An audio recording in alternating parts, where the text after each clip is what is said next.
Mr. So James, not to rush you, but I've never started a presentation after the time.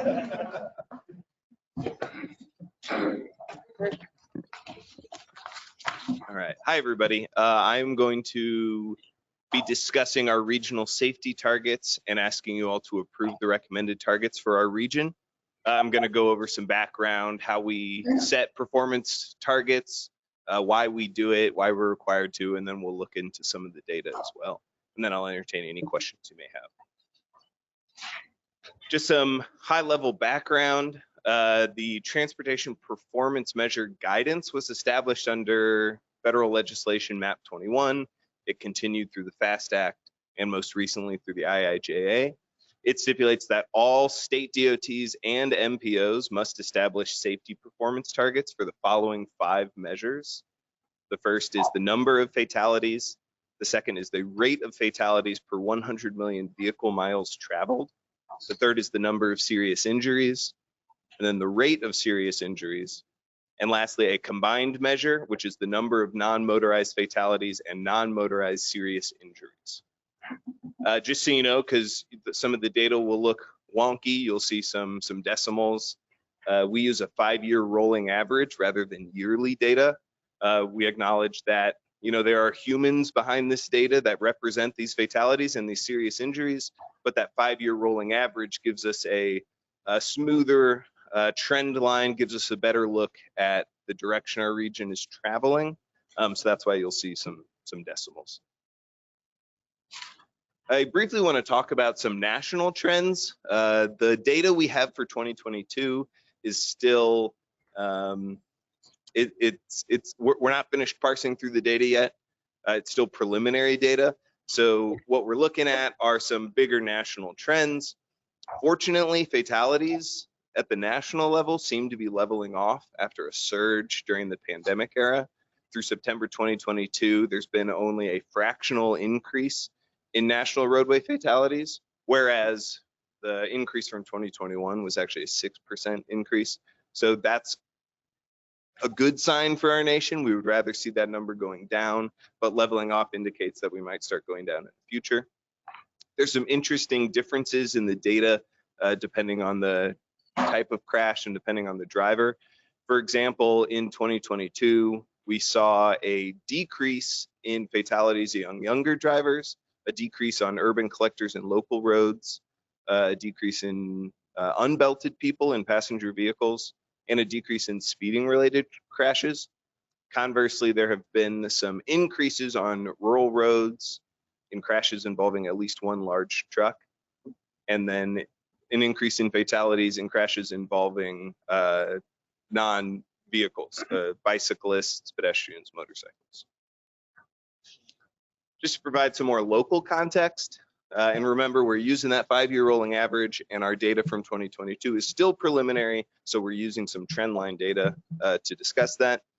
In our region, fatalities continue to rise. We've bucked that national trend of staying flat. There's been a 3.6% increase in fatalities.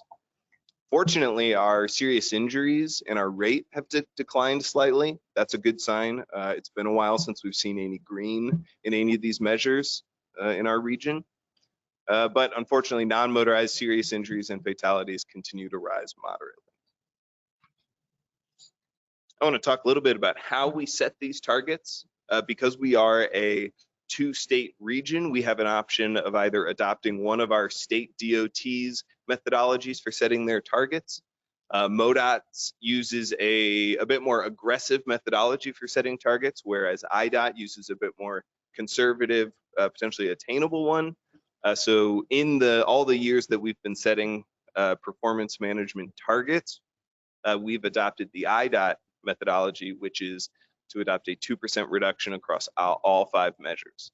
Unfortunately, in the past 3 years, our region has not met this target for the majority of our measures. I'm pleased to announce that this is the first time in 3 years that any targets have been met, and that's the serious injury total and the serious injury rate.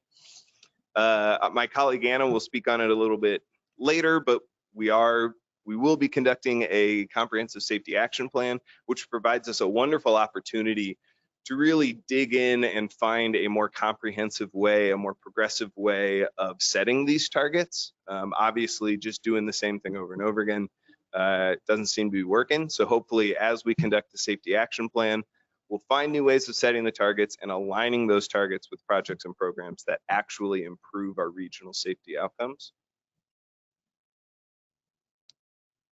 I'm skipping this because Anna will talk about it a little bit.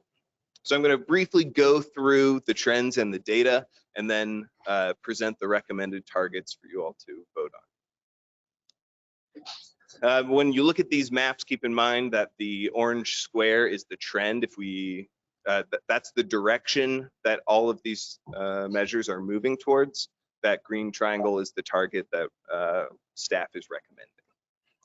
As you see, since 2017, fatalities slowly increasing across our region.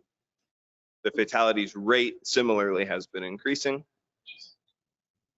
Our serious injuries number, our total serious injuries have been increasing. There was a small dip in 2022. We're hopeful that that continues. Interestingly enough, because of the steady increase in vehicles mile travel outpacing our projection, our serious injury rate has actually been decreasing as well. This is also a good indicator for the future of the serious injury totals going down. And lastly, non-motorized fatalities and serious injuries, still some modest increases.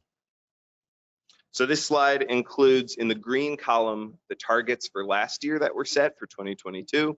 The column just to its right is the actual 5-year rolling average for 2022. As you can see, we did not meet the majority of those targets.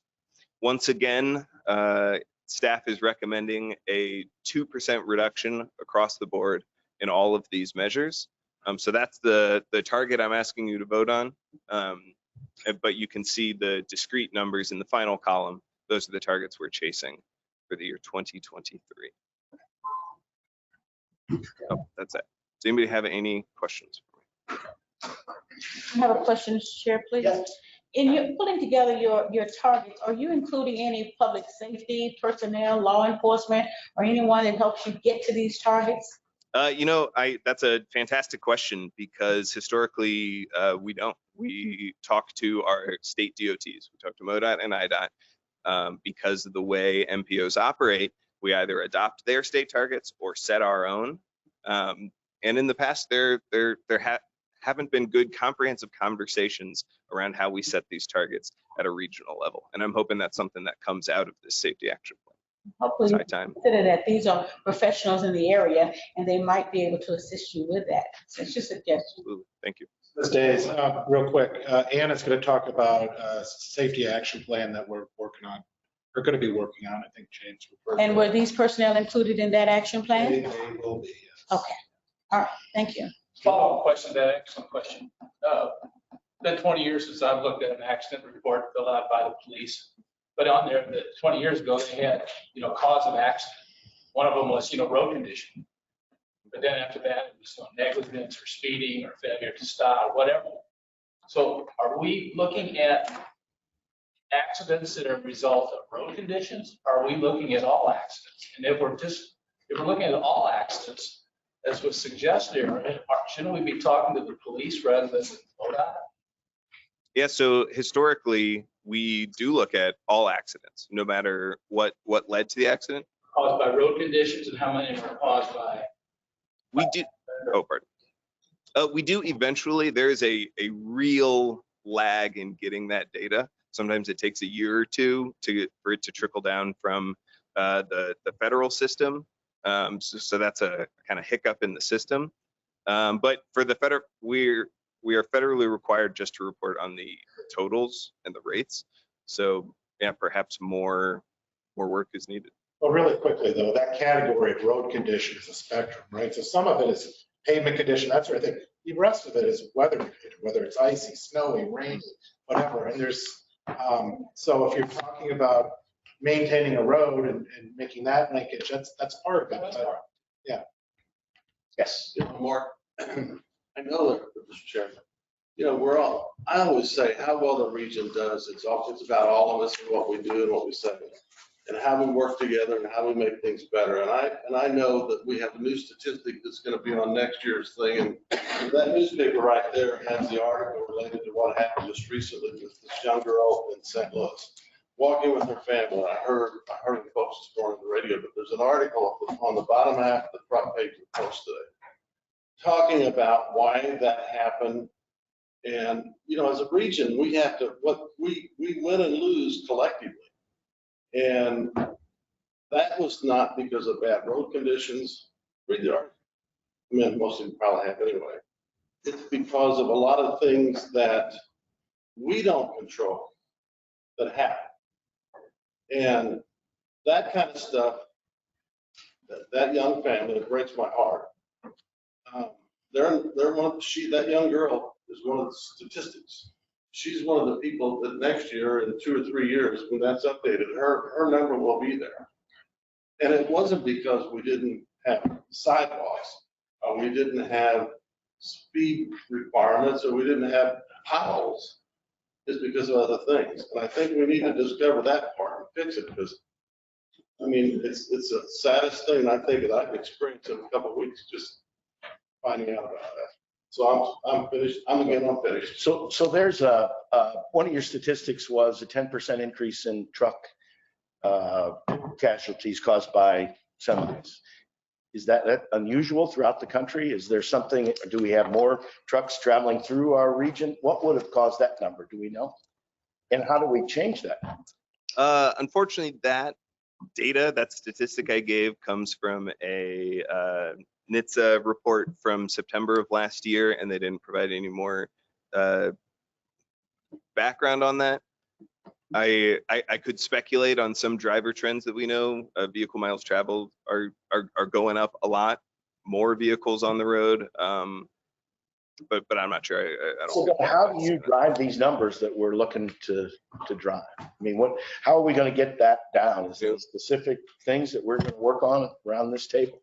Yeah, well, I say as transportation officials, the majority of what we can have control over is that design, is that geometry, is those geographies of where crashes are happening. It's harder for us as an agency to fight the behavior issues or the crime issues.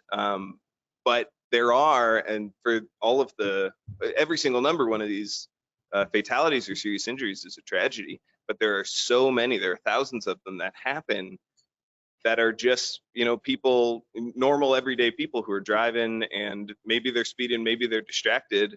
And it's not that they're a bad person, it's that a crash happens. And we need to be making sure that we are combating all of those, not just the high profile cases.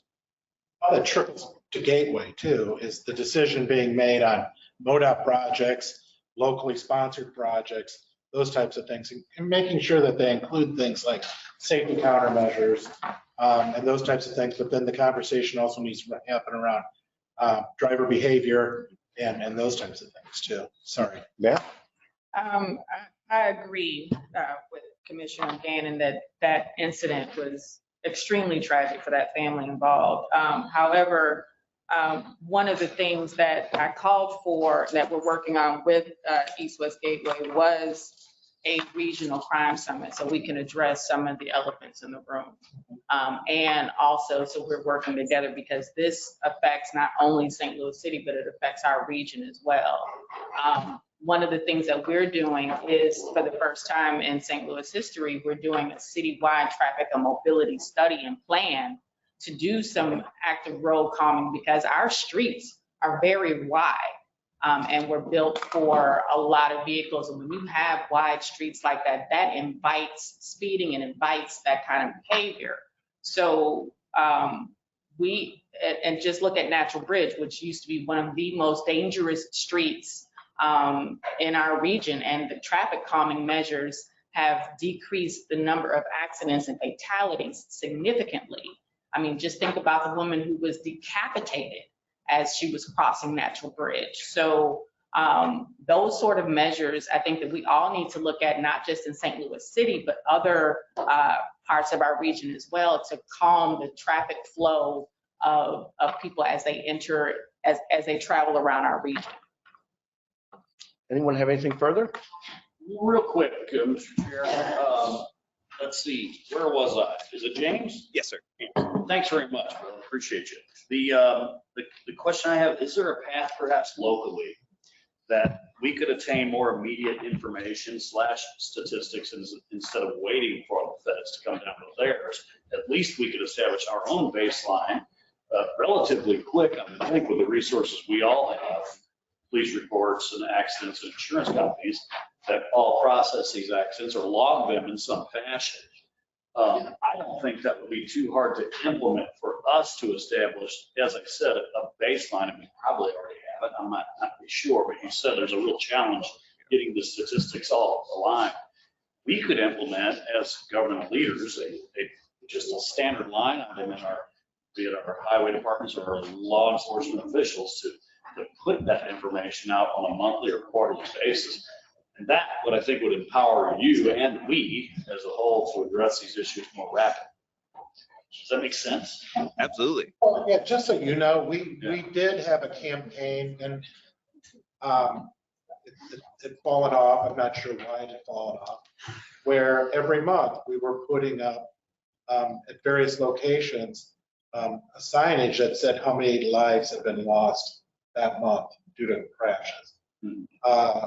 The ironic funny thing is I was at county police headquarters and they still had that. They still had, yeah, they found, no, they had that poster up, but the statistic was just so outdated.